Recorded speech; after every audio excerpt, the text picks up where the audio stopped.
Dynamite Download. Dynamite Download, your home for all positive coverage on all elite wrestling. Special event, as you can see, SPD, Cleveland born badass. To see the height and to see the commitment and to see the drive. We'll see, yours truly, without a signature shade, SPD once again. January recruitment work for them.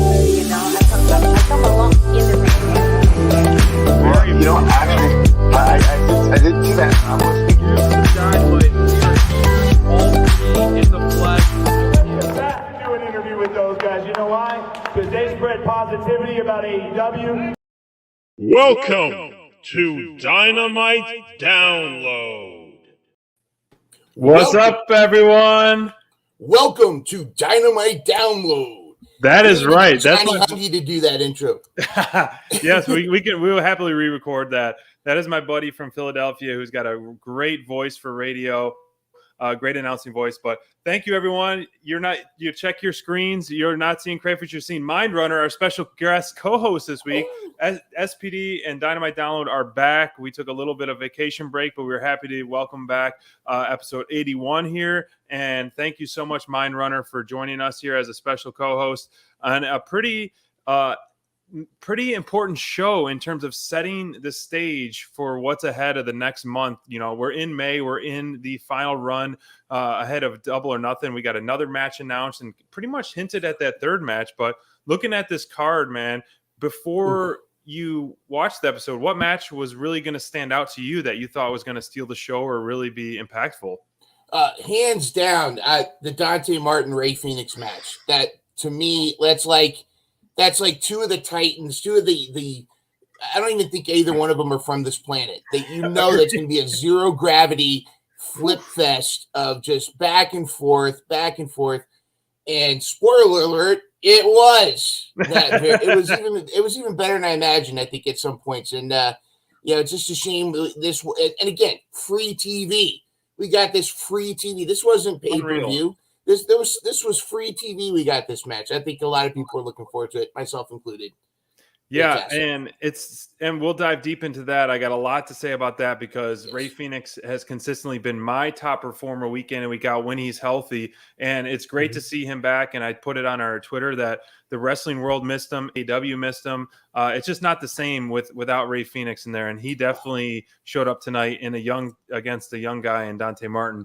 But to kick off the show, we started out with a boom, Adam Cole, baby. You know, AEW has been known to give the people what they want. The fans, starting off with CM Punk theme song, and now we're getting, obviously, even though he's on Team Heel, I'm a big Adam Cole fan, kicking things off, get the crowd going. But his buddy with the super undisputed elite Bobby Fish versus Jeff Hardy in his singles debut here in AEW. What did you think about this match? I thought I was actually hyped for this match, and because it could go two different ways. It was the way they were building it up with Adam Cole already winning and Kyle O'Reilly already being in.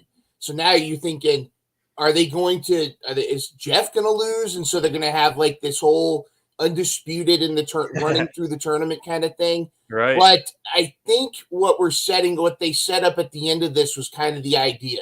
And I think where we're going, because there's already, if you're watching BTE, if you're kind of watching on Twitter too, this has been kind of the buzz. What are they trying to set up there? We want that Hardy Boys versus Young Bucks match. Oh my gosh. Yeah. I love watching BTE because there's so much more they don't include on TV. And I love that they're not afraid to pull back the curtain and lean into that stuff. And it's really good stuff that we're seeing with the Hardys. And I'm glad you brought that up because I wanted to bring that up as well, because when that match happens, if it happens at Double or Nothing or not, I mean, it's going to be fantastic. And I could totally see the Young Bucks or the undisputed elite costing Jeff Hardy maybe a match, but you know, down the line, maybe a semifinals match, just to further this feud.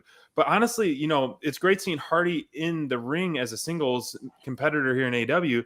But to me, Bobby Fish stood out the most. Yes. I think he was like on the aggression so much, and I love his offense, his really like aggressive offense, that top rope Falcon Arrow. It just really impressed me, and it was a nice showing for Bobby Fish. I agree. And, again, I feel like Jeff Hardy's kind of, even though it wasn't long ago he was wrestling in WWE, he's still kind of getting back on the horse a little bit. That Swanton, again, is like his good. Is fantastic. I do think it's great to see. You can even see it in Matt Hardy's eyes that Matt is so happy to have Jeff in AEW. Delete. Brother Nero. Yes, exactly. I feel like it's this is going to be a great run. Might be their last run of the Hardys, but I feel like they're going to go out like the Hardy Boys will. They're going to have a tremendous run. No, you're right. And I mean, it's no secret these guys have been battle tested through and through, and it kind of shows. They're slowing down a little as expected. I would have slowed down much longer or, way sooner than they have if I took the bumps that they took. It's incredible that they're still walking at this point. And so if they do get that last run and go out and pass the torch to the Young Bucks, it's going to be pretty epic, and no better team to do that. And that's what we saw at the end of the match, was them confront them on that as well. Yeah. So the tournament is shaping up. I know we still have another tournament match later in the show, which we'll put up the brackets, and then I want to get your take on that. But the next match that we're going to talk about is the Blackpool Combat Club, which has been, pretty much unstoppable since the trios have formed. I mean, they've been unstoppable when the duo formed, and with William Regal. What did you think about that Regal promo ahead of time? Awesome. I saw it, I think, on the road too as well. And I just want to say, how over is Wheeler Yuta at this point? Like, how over is he now? I don't think there's no one that has made a 360 or 180, you could say, that quick in AEW than Wheeler Yuta, and deservedly so. He's put in the work, and he's getting rewarded. Absolutely, they're making him into this beast, and what a great way to match him up with Moxley and Danielson, and of course William Regal. The promo about you're going to remember your scars. That's how you're going to remember. And then they close in on Wheeler Yuta with bleeding from his head. The intensity is insane. Wheeler was a candidate tonight for my top pick. I have to say he was in my top list. Can't spoil if he was or wasn't, but just putting in the work, and that spot they have at the end where the three of them are all doing their pounding, the kicks, the yes stomps, and then they all throw their submission on at the same time. Stop teasing us, Tony Khan. Where are our trios titles, and who do we put them on? Do we put them on Blackpool Combat Club? Do we put them on another trio that we might talk about later? I don't know, but I'd love to see it with Blackpool Combat Club. I mean, these guys are unstoppable right now. They're violent, they're technical, they're unhinged, they're unstoppable. You name it, that's what these guys are. And they're just, I love, like what you said, when the three of them all of a sudden gang up on their opponents all at once, and it's just a gang warfare. I love that part. It's not getting old. Every time I look forward to it, the way that they close out the match, a true team, trios effort.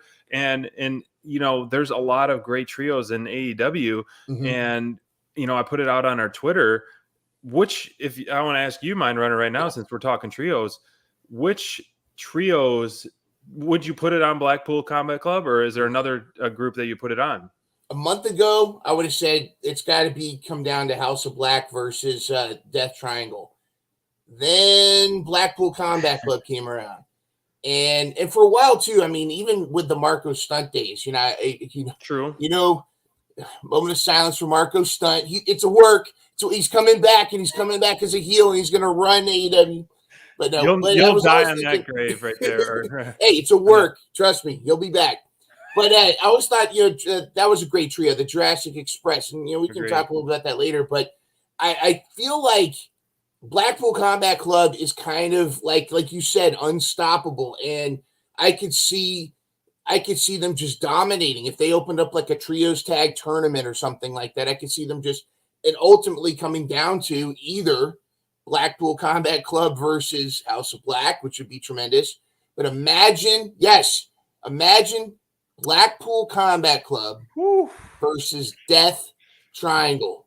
Oh my gosh. Can you imagine that? I mean, then if there is a tournament, we would have to have Death Triangle versus House of Black, which would be Yes. an absolute banger match, and then we're gonna get the grand finale with that in the match. I mean, there's yes, Jurassic Express. We talked about Best Friends in the past potentially being the first one as first trios down the line, but Best Friends kind of have gone their separate, kind of dissolved a little bit, especially with Orange Cassidy's injury. But you can put the Gun Club in there as a trio. Ass Boys. Yes, that's right. Which we saw later. We saw later in the show, which was pretty funny. Which I talked about with Crayfish that we could rename them the Scissor Squad, since they're going to team up with the Acclaimed, because everyone loves the Acclaimed. The Scissor Squad and the Gun Club are going to put some awesome stuff. But I mean, it's only a matter of time. We've been clamoring for that for how many months, that the trios titles needs to happen. And I know TV time is tight, and I know only 3 hours a week of television. So, but it would, if they're gonna keep going this way with this Ring of Honor crossover, I don't think there's room for that trios title yet. But if they're gonna kind of separate that brand a little more, then you can re-add it. But because we're seeing all that with the Samoa Joe and what we saw in the main event tonight and all that, I don't think there's room for it just yet. ROH is kind of not honestly throwing a monkey wrench, because that's like, come on, please throw a monkey wrench. But it's like, it's kind of changed a little bit of landscape. I mean, as they're continuing to build, and I heard that I guess the deal was finalized official today. So Tony Khan's just getting started with what he's going to do with Ring of Honor, and so it's going to be brilliant to see. And of course, we're going to talk a little bit later about the ROH women's match. But I feel like great things are coming for ROH. It's going to be definitely worth watching. Tony Khan's hands, I think it's going to be tremendous. But you're right, they have a legacy with trios matches over there. So we'll see what happens. We're going to see what comes out with that. I did have a quick question, and then maybe a question for everybody is: do we keep Blackpool Combat Club as is, or is there anybody else we should? Because remember, they were looking at Lee Moriarty. They were looking at some of these other young guys. Do you keep Wheeler Yuta and that's it for a while, or is there someone else we should add to the mix? So this was a thing that Crayfish and I talked about a little bit, and I threw out a name right away. This is a great question. First off, I want to answer your question. Keep it as is, but I think there's room for a big man. And I think, the first name that came to mind was Lance Archer, because he's had that history with Jon Moxley. And he's known for those absolutely brutal and just, bloodthirsty matches. But if you want to push that young talent, have Anthony Ogogo join Blackpool Combat Club, especially with the ties with Regal over the pond.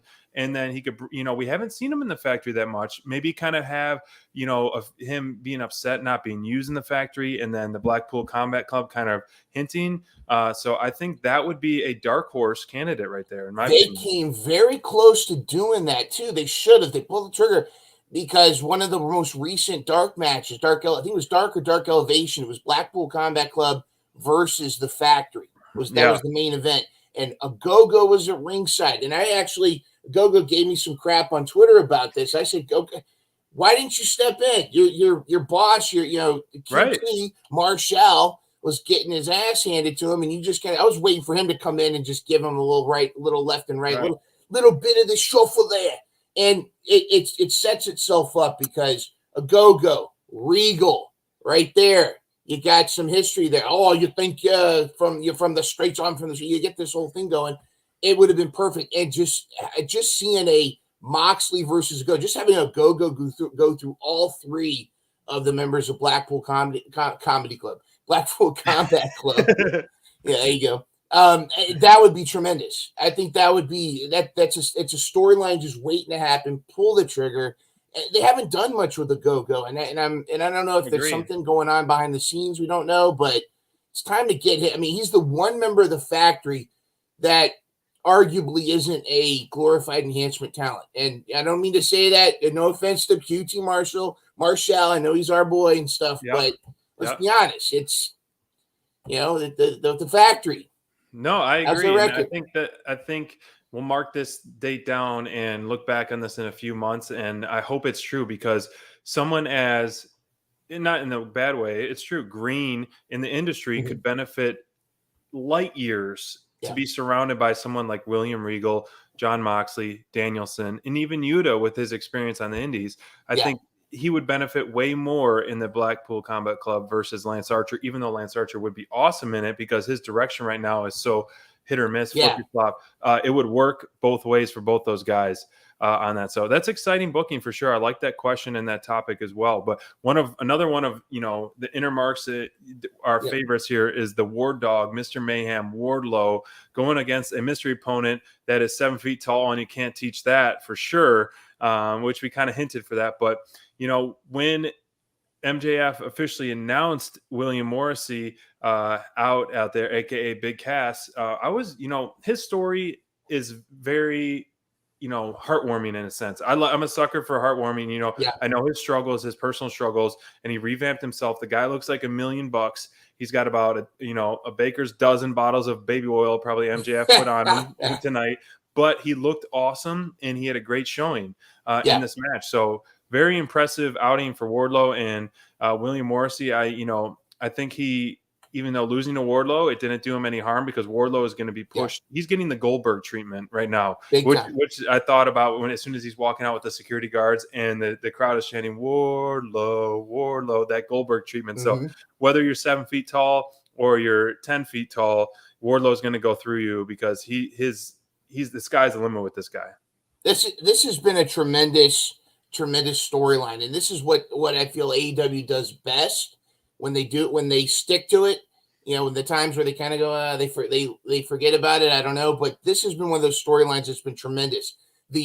Everybody's chomping at the bit for Wardlow to get his hands on MJF. Where everybody's dying, and I got to give a shout out to Sean Spears as the ultimate toady, as the ultimate right-hand man to the heel. It's Sean Spears. I'm always watching him behind MJF. He's like, yeah, man. Ooh, all his facial expressions. But fantastic. They're building Wardlow up for a beast run.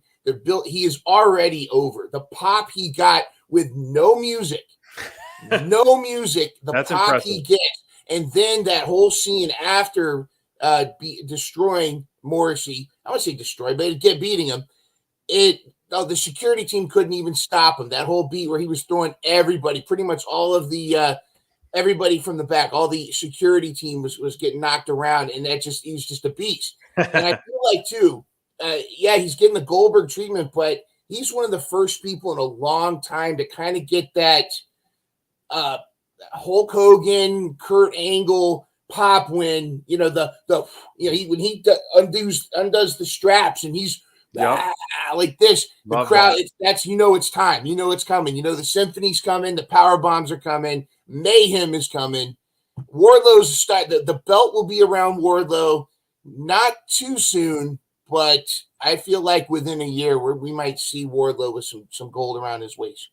I can't wait for that. He definitely doesn't need it yet because he is a draw in amongst himself because the guy is just fantastic. The stuff he's doing, his matches are so fun to watch. He's giving us more and more each week, such as this week, the moonsault that we saw by Wardlow, incredible. A guy that size, that Hurricanrana last week on Lance Archer. What? This stuff that is just impressive. And then this week's his powerbomb, I know we didn't get the powerbomb symphony, but his powerbomb on Morrissey was probably one of his most impressive powerbombs to date, just because the guy, it's not an easy move to do, let alone doing it on someone like Lance Archer. That's a big dude. Yeah. Lance Archer's a big dude. Yes. Morrissey? Yeah. I did get kind of a kick. The audience was 50-50 on Enzo. That's a little bit funny. I was going to ask you about that. Yeah, there was a 50. There was people going, "We want Enzo," and then we don't. So I don't know. That's going to be interesting if we see his buddy come around. But I'd like to see. I don't know what Morrissey's contract status is with Impact, but what if he shows up in ROH?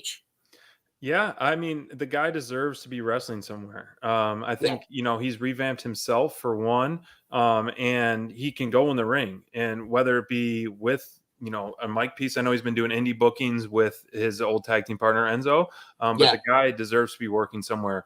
And is there a spot for him in AEW? I'm not sure. Is there a spot for a Ring of Honor? I'm sure he could fit him in somewhere. So I want the best for him. This was a tough one because every week I love just the Wardlow saga, being part of Wardlow's world. Mhm. And, you know, he wasn't my top performer this week. He was the last episode that we did. But week in and week out, I'm always like, I posted on Twitter, grab my popcorn. I'm on the edge of my seat. What's gonna happen with this Wardlow segment and MJF? And we're finally getting closer, the light at the end of the tunnel of what we're seeing. And it was almost like playing a video game or playing God when he just was going through dozens of security guards. It was absolutely hilarious. It was just, he must have been having the time of his life just manhandling these little jobber security guards back and forth. It was so funny. I hope they put that in the AEW video game, kind of like, you know, when you're playing Street Fighter, you get to the one you got to beat up a car. It's got to be like Wardlow in the middle of the ring and just a ton of security guards, and you got to just power bomb every one of them in a certain amount of time to get the bonus. I think that'd be pretty cool. There's some great stuff, man. And, you know, we're getting closer and closer. And of course, MJF, the coward he is, he's not going to do anything until he's in his hometown of Long Island next week, Bonnet.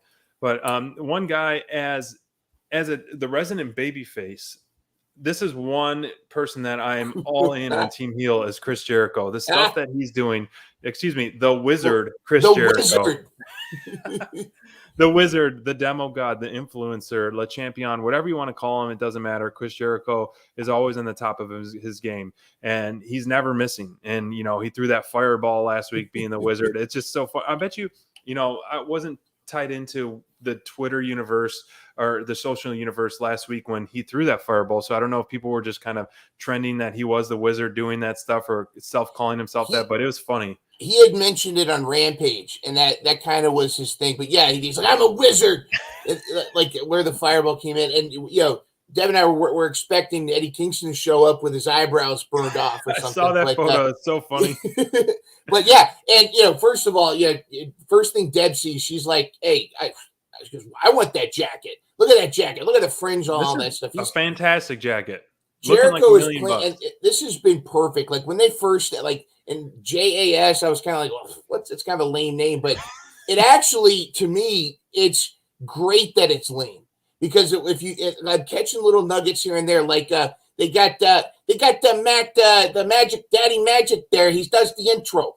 You know, he does. He's giving us a taste. He's giving us a taste. This is the best in sports entertainment, you know. And that line was it last week where they did the line that the AEW Galaxy versus the WWE Universe. I thought that was tremendous. The parallels that they're doing with sports entertainment, and it's so great. It's tremendous. And I really once again Jericho has reinvented himself. I don't know how you can do it so often so good.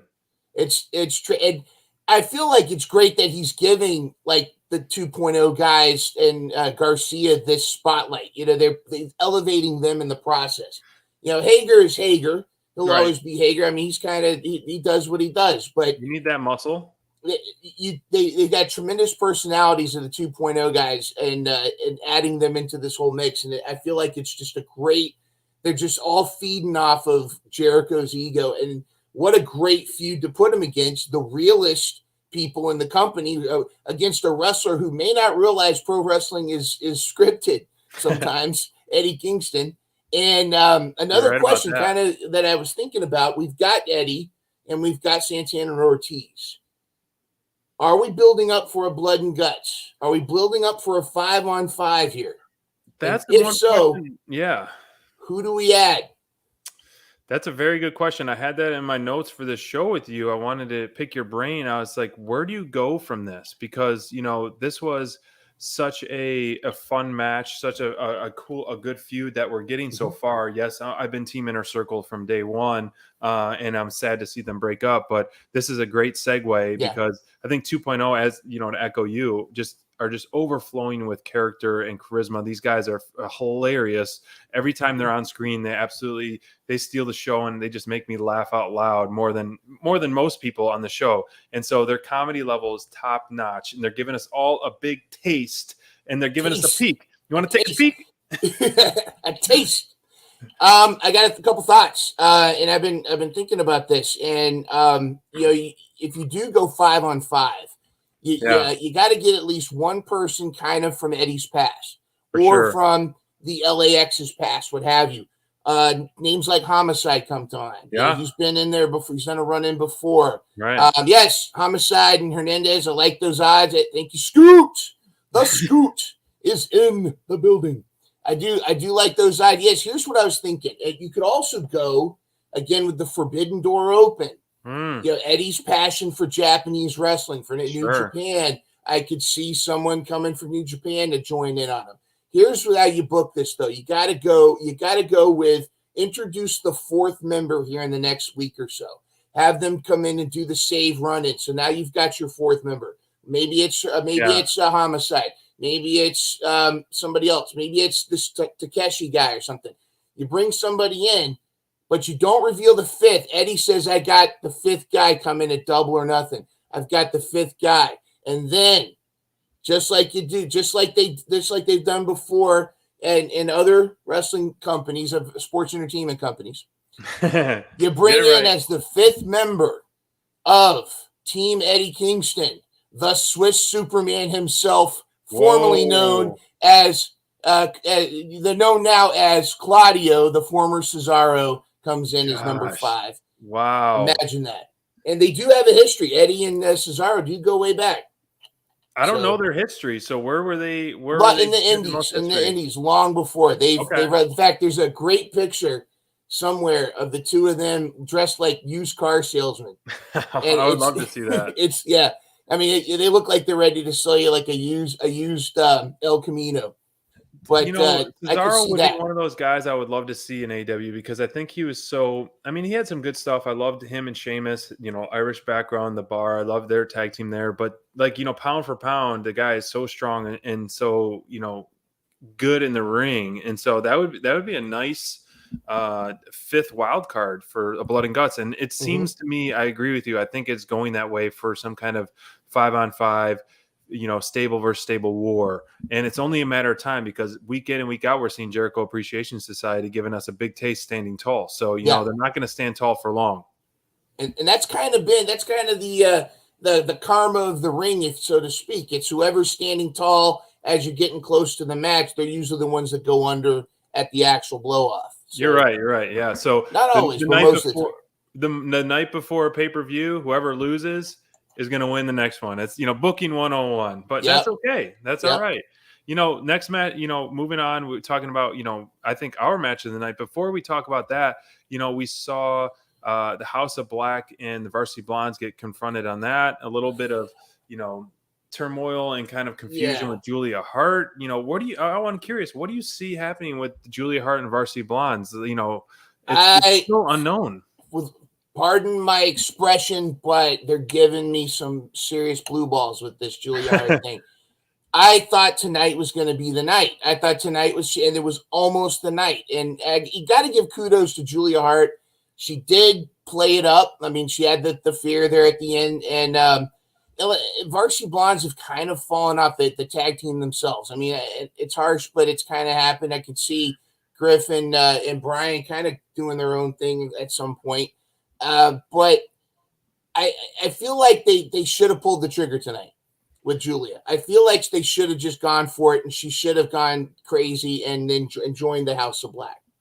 What do you think? You want her to join? See, I think I think it needed to be either she's done or she's healed, kind of like the Pac thing where he was blind. Like she's good to go and she's, rejoining, give Varsity Blondes that kind of ignition and reigniting them as kind of like a true, at this point, a mid-card perfect babyface tag team to root for. Or you have her either go join the House of Black, which I don't think they need her. I don't think they need a female, or kind of just go on her own ways, go on her own. I feel like if the plan was to re-energize the Varsity Blondes, they wouldn't have needed the Death Triangle come out and make the save. True. I feel like they should have been some kind of like she stopped and then Pillman does the save and there's a final reconciliation in the ring. Either way, I do feel like this. I'll stand by this. Regardless of what their plans were, they should have pulled the climax should happen tonight, or the setup should happen tonight. Yes, agree. They've been stringing us along way too long with what's going on with Julia, a little too much, and that tends to be a problem sometimes. Where I feel like they don't pull the trigger when they should, and whether she turns good, Like, I think it would have been cool if she turns good and then Abaddon shows up and beats her up. But either way you want to do it, there was an opportunity here to just pull the trigger one way or the other. And I feel like it was a miss. I feel like it could have been. I feel like a lot of people were like, it's a difference between, oh, I can't wait for Wardlow to finally beat up MJF because you know it's coming.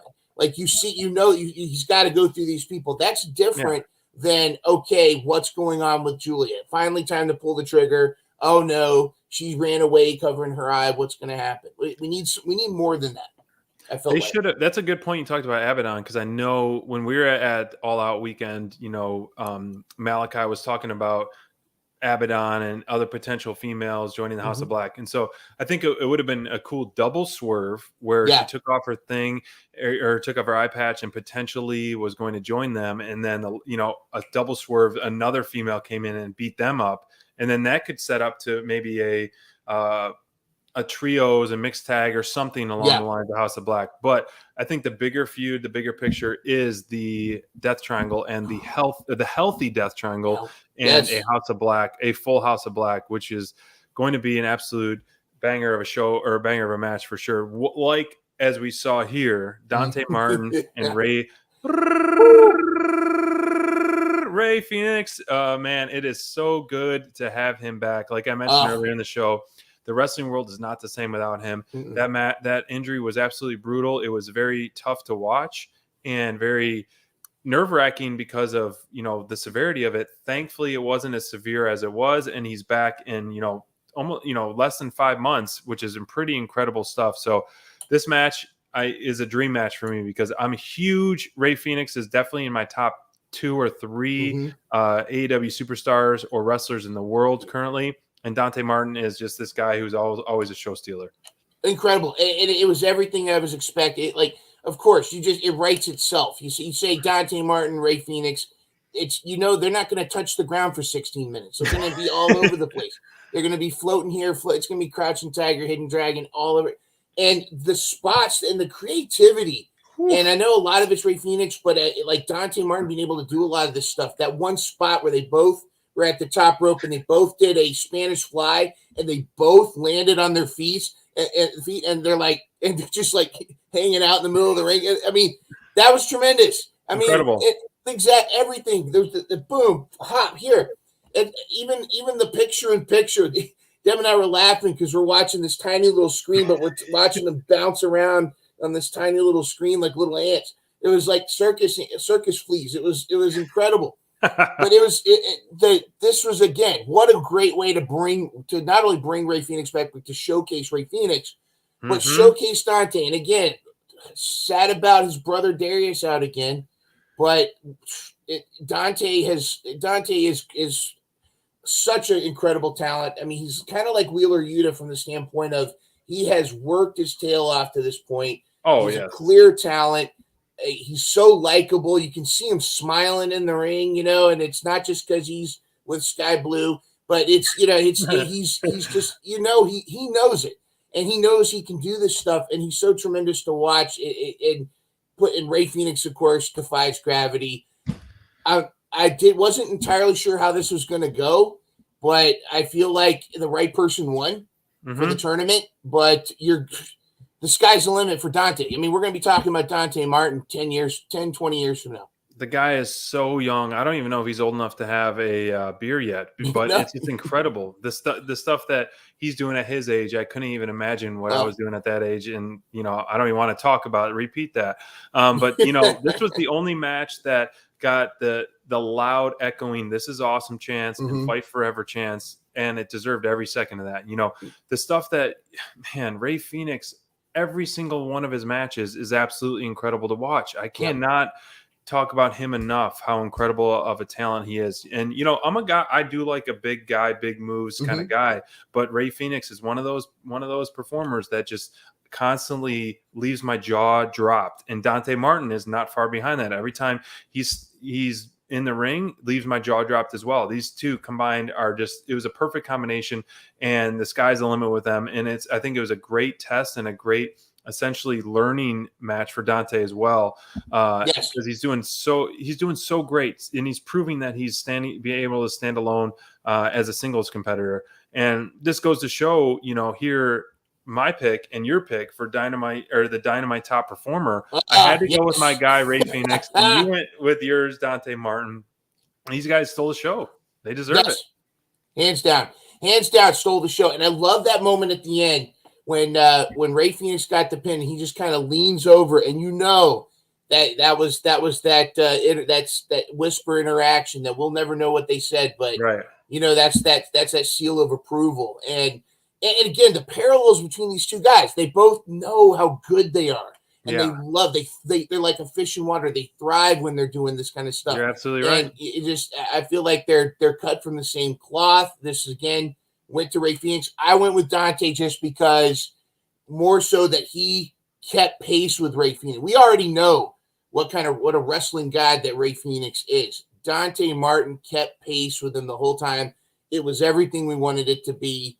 You could have rolled the credits right then. It would have been great, but I agree. I thought that was fantastic.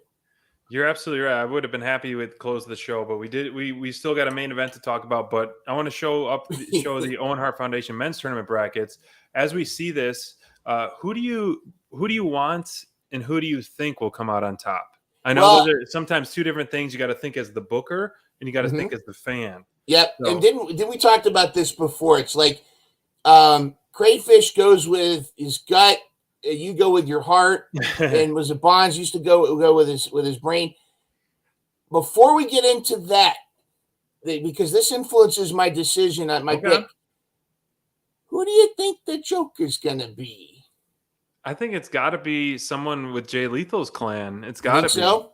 Yeah. You think it's gonna be like the Satman Singh guy, or do you think it'll be Jay Lethal? I mean, to me, if you're bringing in a Joker, you almost have to have him go to the finals, or at least win. So often we see that Joker in the Battle Royale win or not win. I think you always got to do that. Scoot saying Claudio. So I haven't not thought about the Joker, because this kind of threw me for a curveball. I didn't think we were going to get a Joker. But, I mean, to me, I'm going with my heart, wanting to see Dax win just because of that. And then I want to see Bret Hart. I see what you did there, going with your heart. I like that. And I want to see Uncle Dax win, and then Bret Hart come out, and then Bret Hart kind of be with the FTR, because that would be fantastic. That being said, who I think is going to – but it's a hard booking. Adam Cole is, he's only lost the Hangman. And so if he's going to lose the Dax, which is fine with me, that'd be another back-to-back losses. So I want Dax to win. That's my heart pick.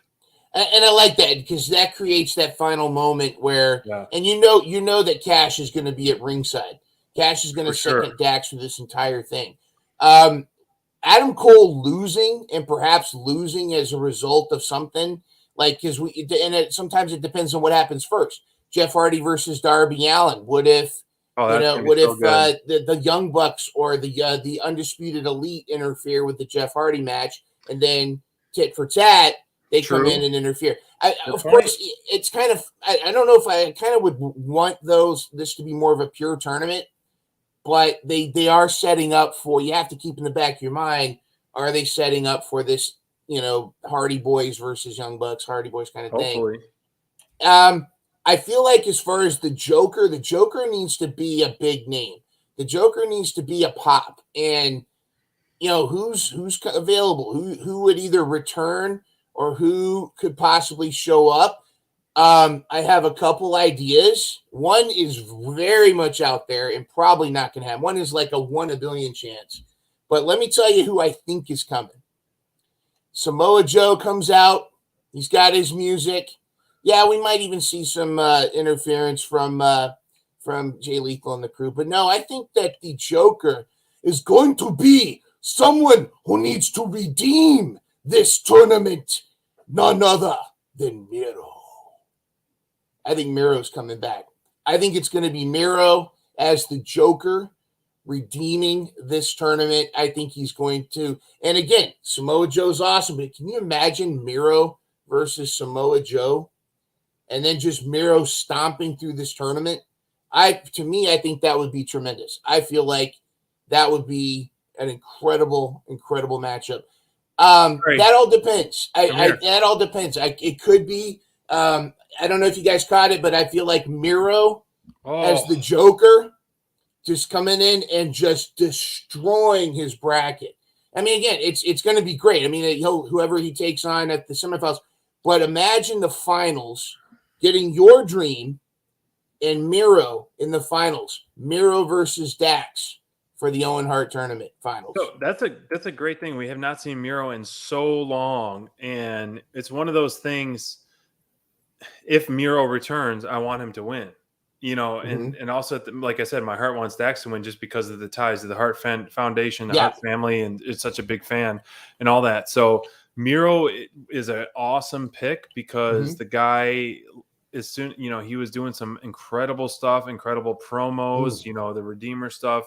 I think that's a tough booking because of Samoa Joe's recent addition to AEW. Yeah. You want to push him strong, and then Miro returning if he beats him clean. Like those, man, it's tough putting that. I would rather have the Joker go against someone like Kyle O'Reilly. So it's kind of like a easier win and all that in a sense.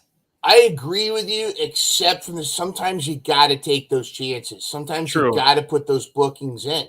Because because here's the thing, and that's kind of why I think, and we didn't really quite talk about the Hangman Page promo tonight, but I feel like what Hangman was trying to do tonight with CM Punk was just get people out of the mindset that this is going to be a shake hand match. You need some of those, hey, maybe this isn't going to go the way I think, or they're going to push Samoa Joe to me, and then Miro shows up. Now you're wondering, now you're scratching your head. Now I'm marking out. I'm like, Miro's going to destroy Samoa Joe, or maybe Samoa Joe might be so powerful that he gets the win, or however this is going to go. Sure.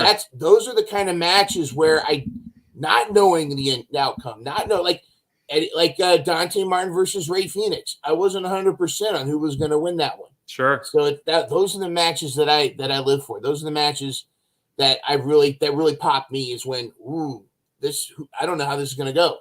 And then it's over, and I'm like, I see what they did. That's a really good point. And, you know, I know AEW has been known to push the boundaries and all that. And they're not afraid, as we saw earlier in the show, of putting a babyface versus babyface and heel versus heel as well, you know, not to shy away from that. So very interesting stuff. I hope you're right on that, because that would be an incredible re-debut of the Miro, which we've missed so much, because his TNT title run I thought was incredible. But let's move on to the main event, and then I want to hear a hot take from MYNDRUNNER as we close out the show. But the main event, we saw a unification title match between Perazo and Martinez, and Martinez is now the undisputed Ring of Honor Women's Champion right here. And so what do you make of this? As you know, I know when she debuted in AEW, I like that take with the DMD and the feuding with Thunder, and Thunder, you know, joining Thunder and all that. And now she's getting this push in Ring of Honor. What do you make of this match as, first off, as the main event, and Mercedes winning to be the undisputed champ? This is actually going to lead into my hot take, because my hot take is about the AEW women's division. Okay, perfect. But I will start off by saying this match had to happen, and it had to be the main event, because you have to legitimize the Ring of Honor Championship. You have to make that you have to put that up there. It has to have that place of dominance. If this was a mid-card match, what you're saying is the women's ROH championship is you had to put that either this match should have been the first match, or it's where it was the main event. And I think that was necessary. I do like Mercedes Martinez. She's a workhorse. She's been put a ton of work in. She does have the Thunder Rosa seal of approval, in my understanding, and that's part of what I'm going to talk about here in a little bit is getting that from Thunder Rosa. But I felt like this match was kind of, and I feel like it was, a lot of it I feel like has to do with the lack of buildup. It depended on a couple things. You have to know who Deonna Purrazzo is. You have to be Impact fans are probably like, oh yeah. I mean, if you're a big fan of Deonna Purrazzo, you're probably having fun, but a lot of unlike unlike a lot of the folks from Mission Pro who you've seen in AEW on Dark or in certain matches, like on Dynamite or Rampage, this is the first time Deonna Purrazzo has ever set foot in AEW, if I'm correct. I have never seen her in Dark. I've never seen her before in AEW. I know she's been on Impact before. Maybe she's been on one or two matches, but I didn't feel like there was enough of a buildup. We had one promo from Mercedes Martinez and nothing else. And to top it all off, we kind of knew where this was going because Mercedes Martinez is signed with AEW/ROH, Right. and Deonna is not. You know what I mean? And Right. so I feel like knowing what the outcome is likely going to be, there wasn't much of a buildup. There wasn't really a lot of, the crowd wasn't quite into it. And it wasn't that the match was bad. They put on a great show. Right. But it's not about a great show, just putting on a great match. You've got to have the whole package. And I feel like that was missing. And I feel like if we had a little bit more introduction on who Deonna Purrazzo was, have her do a promo, have her kind of talk like, AEW, you guys are a bunch of losers. I've heard your women's division's terrible. I'm going to come in and destroy, make Mercedes look like the fool she is. Something just to get us into it, if that makes sense. You make a very valid point because I'll be the first to admit I'm not tied into anything Deonna Purrazzo has, and so knowing this match was on the card, yes, Mercedes Martinez, the work that I've seen her do, I have been a fan of. I did not expect this to be the main event. And so after so many great segments throughout the show, I'm happy they gave it a chance, especially for what was at stake, especially for what, Tony Khan owning Ring of Honor and what was at stake to unify a women's champion. That's a big deal. And, they should have built it up more. And I completely agree with you. They should have built it up much more than they did. So the average AEW fan, I feel like I'm an above average AEW fan, but for those who are not tied into every single promotion, I was not that excited for this because of not knowing much. They should have gave promos and hype up this more. SPD, you got to think of the casual fan. The casual fan. The casual fan was confused. What's going on? Is that a suplex? I don't know if you've seen RJ City do the casual fan impersonation, but I haven't. By the way, if you're not following RJ City on Twitter, or if you haven't been watching the Hey EW, which I thought was Hey Ooh for a little while, if you're not following on YouTube his stuff, you got to check it out. But yeah, anybody that watches wrestling, you think about it too. Like wrestling, either wrestling, you look at it as a sport where there aren't any casual football fans that you need to explain a storyline between the Ravens and the Cowboys or whatever.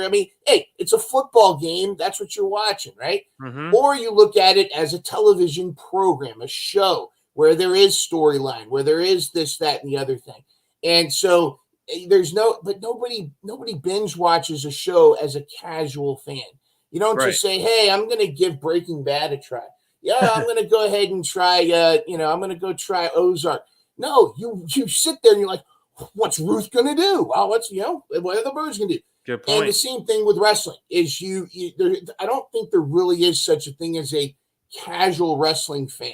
And what I mean by that is, granted, there's people, they'll catch it when they see it, but I don't think that's so much what we're worried about. Most people that are watching AEW, and I could be completely wrong, are fans, and they are watching it weekly, or they're at least watching it enough to stay on point with what's going on. And that's kind of what is going to lead into my my hot take. Yes, can't wait. If you don't mind, the AEW women's division, and again, I know here we are. Here's a gray-haired dude telling women what needs to happen. All right, I know. Oh, okay. No, but as I'm talking as a fan, as a huge women's wrestling fan, those of you that follow me on Twitter know who I am. I'm a little bit of a fan of Mission Pro Wrestling, just a little bit. I would say you've given us a big taste of the taste of Mission Pro. Shout out to Mission Pro, May 14th. Don't stop me now. It's going to be a tremendous set of matches. Holiday versus Delilah Doom. You've got the Renegade Twins there. You've got Willow Nightingale is gonna be back. There's all kinds of crazy stuff going on. But having said that, I've read this on Twitter way too much. I've seen it, seen so many takes on the women's division needs more time on TV. The women's division needs more matches. I don't think that's the problem. I think that's the symptom. And here's why. As to borrow Simon Miller, here's why.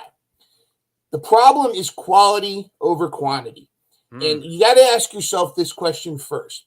Who are the current women's champions? Jade Cargill and Thunder Rosa. Yes. Why is Thunder Rosa the women's champion? Is it because she does the most flippy-do flexible stuff in the ring? No. Is it because she's the strongest, most powerful wrestler? No. She's in there because she's Thunder Rosa. She works her tails off. She's in the indies. One day she's at GCW. The next she's at Mission Pro. Then she's at Warrior Wrestling. Then she's over here doing a promo with the kids. She's everywhere. She's doing her vlog. She's doing Brand Army. By the way, sign up for Thunder Rosa's Brand Army. You will not regret it. Awesome extra content for it. She's doing the taco vlog. She also, in several interviews, she can correct me if I'm wrong, but I've noticed that her and a couple others have talked about their frustration that what frustrates them the most is every Wednesday, AEW has practice. Usually I think it's with Dustin Rhodes. And very few women show up. The women that show up, Red Velvet, Jade Cargill, and a few others. And among those names that Thunder Rosa has put her seal of approval has been Jade Cargill. You can see that because look where Jade Cargill has come from when she first showed up out of the blue behind Cody, the Shaq match, to where she is now. Would you agree that Jade Cargill has gone leaps and bounds from where she started? There's not many people in the industry that have grown so quick, so fast than Jade Cargill. And I believe that is 100% her work ethic. Now, I'm not saying saying that the other women in the women's division aren't working. But here's the problem. The problem is storyline. The problem is building the women's division up. It's not the quantity, it's the quality. Agreed. What made us so excited, chomping at the bit for Britt Baker versus Thunder Rosa? It was the promo. What got me excited about Serena Deeb and Thunder Rosa was the story, the promo.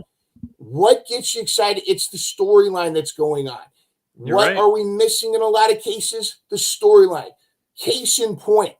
Do you remember Jade Cargill versus Marina Shafir? What was that all about? I mean, I don't mean to be negative, but here's the thing. There was you can't promote yourself by glaring at me under your hoodie and mumbling a couple words and saying I'm a problem. That doesn't promote anything. No, and the second thing is there was no explanation where Red Velvet, who was Jade Cargill's mortal enemy less than a year ago, is suddenly her BFF baddie. No explanation. Less than 2 weeks ago. No explanation at all. Here's what should have happened. Stay with me. Instead of Marina Shafir, you should put her on her own little path, have her have some mini feuds, go beat up Sky Blue, go beat up Kiera Hogan, go beat up a few people, get something going, and give her a mouthpiece. Someone like Malcolm Bivens, who just got released from WWE, pair her up with him. That'd be interesting. She needs a mouthpiece because, again, staring at you through her hoodie, it's not going to work. Instead, this is how they should have done. They could have killed 3 birds with 1 stone. Jade Cargill's number 30 should have been against Chris Statlander. The alien Chris Statlander, because this would have been the moment where she turns and ditches the alien act because she faces Jade Cargill.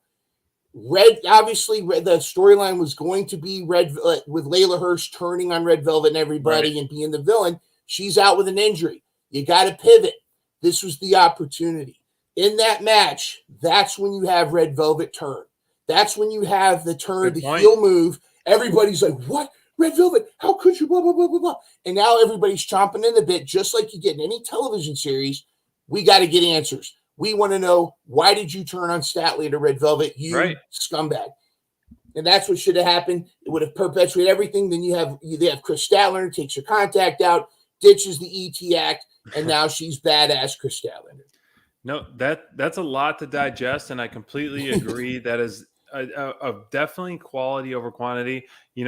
Here at Dynamite Down, we pride ourselves in all positive coverage, but the thing is that we want the best, the most. Yeah. And, if you look back early days of Dynamite Down, I was a very strong critic or proponent of wanting the best out of the women's division. It took me a long time for really to support the women's division because I want the best. I see the best. I want the quality. I'm all about the quality. And so, we're seeing more and more of that in the women's division with the Thunder Rosas, the Deeves, the Sheetas, the DMDs. And, I'm a big Statlander fan as well. But I agree with you, that I think Shafir has like really good potential, but I think that match was booked pretty poorly. If they could do it all over again with the right build, it would have been much better. Repackage her with a mouthpiece, with better music, just give us that hype. And I know they did a few promos ahead of time, but I'm all for you. I agree with you. I want that quality. I want the best for the division, and we're going to see D versus Thunder. It's gonna be I don't think there's any two women in the AEW that are better than those two. Yeah, and that's kind of also, and again, just to kind of, if I can just jump in here real quick, that's also the positive, the hope, because the women's division is good. The women, anybody that says, "Oh, the AEW women's division is terrible," it's not. It's really good. It can be even better. It needs some work to be even better. But exactly what you said, Deeb and Rosa, they've raised the bar. They've raised the bar to where women's wrestling should be. Everybody needs to catch them. And if you're watching the indies, you're watching these women busting their tail everywhere. There are a ton of women that could slide right into those spots at any moment. We need the storylines. We need the build-up. We need the proper setup, the proper build-up, but it's getting there. And I feel like if they reach out, I mean, here's the thing. You've got Eddie freaking Kingston. You've got Jericho. You've got all these people walking around the locker room. Reach out to them. Imagine if Marina Shafir cut an Eddie Kingston promo or something, like, hey, I've been on this scene, blah, blah, blah, blah. That's what we need from these ladies. We need those kind of promos. We need those. And again, if you're not very skilled on the mic, pivot. But one thing that AEW has proven time and time again, if you think about Dark Order, you think about Britt Baker in 2019, you think about all of these different gimmicks when they first started, Butcher and the Blade. Give it time. And one thing that AEW does great is they let stuff marinate. They pivot when they need to, and they're going to make a good buildup. Look at this pairing Tony Storm with Ruby Soho. Very brilliant. That's the stuff that they're doing, and that's the direction. So, do they need work? Yes. Do they need more TV time? I feel like AEW is a meritocracy where it's got to be earned, but how do you earn it? You earn it with storylines that the fans want to see. They're going that direction. Under Thunder Rosa and Serena Deeb leading the charge, I think we're going to be there. That was quite the hot take out of there to wrap up Dynamite Down. I completely agree. And I think that what I love about AEW, and to echo what you just said, is that they reward hard work. And we've seen that time and time with superstars putting in the time, such as the Dante Martins and the Wheeler Yutas. Will Hobbs. So forth. Yes. Will Hobbs is a huge prime example, man. Powerhouse Hobbs has not only put in the work with his physique, but his in-ring stuff, man, and he's getting rewarded tenfolds. And so, yes, give us that Will Hobbs snarl for that. But man, Mindrunner, thank you so much for stepping in. You are always welcome on the Dynamite Download show episode or here. Thank you so much. Absolutely. You guys are just tuning in. Make sure you check out. I'm going to clip all these shows to shorter segments and post all throughout the week. Any last words, my man? No, I promise my next hot take will be a lot quicker. The longer the better, because clearly, like, this is not like the hot take, like, oh, CM Punk should be champion. No, this is something that will better the whole wrestling business, better AEW, and as we always say here, iron sharpens iron. So, this is a prime example, and the women's division has been always a hot topic here at Dynamite Download in a good way, and because we want the best, and it's always fun to watch them grow. I feel like we need to go out, because we didn't get it tonight, even though he was wrestling. We need to go out with the Angelico dance theme. We didn't get it, so here we go. I know that was one thing I was bummed about was not getting his entrance. Can you hear it? I can hear it. We're wrapping up Dynamite Download episode 81 right here with the Angelico theme, dancing away.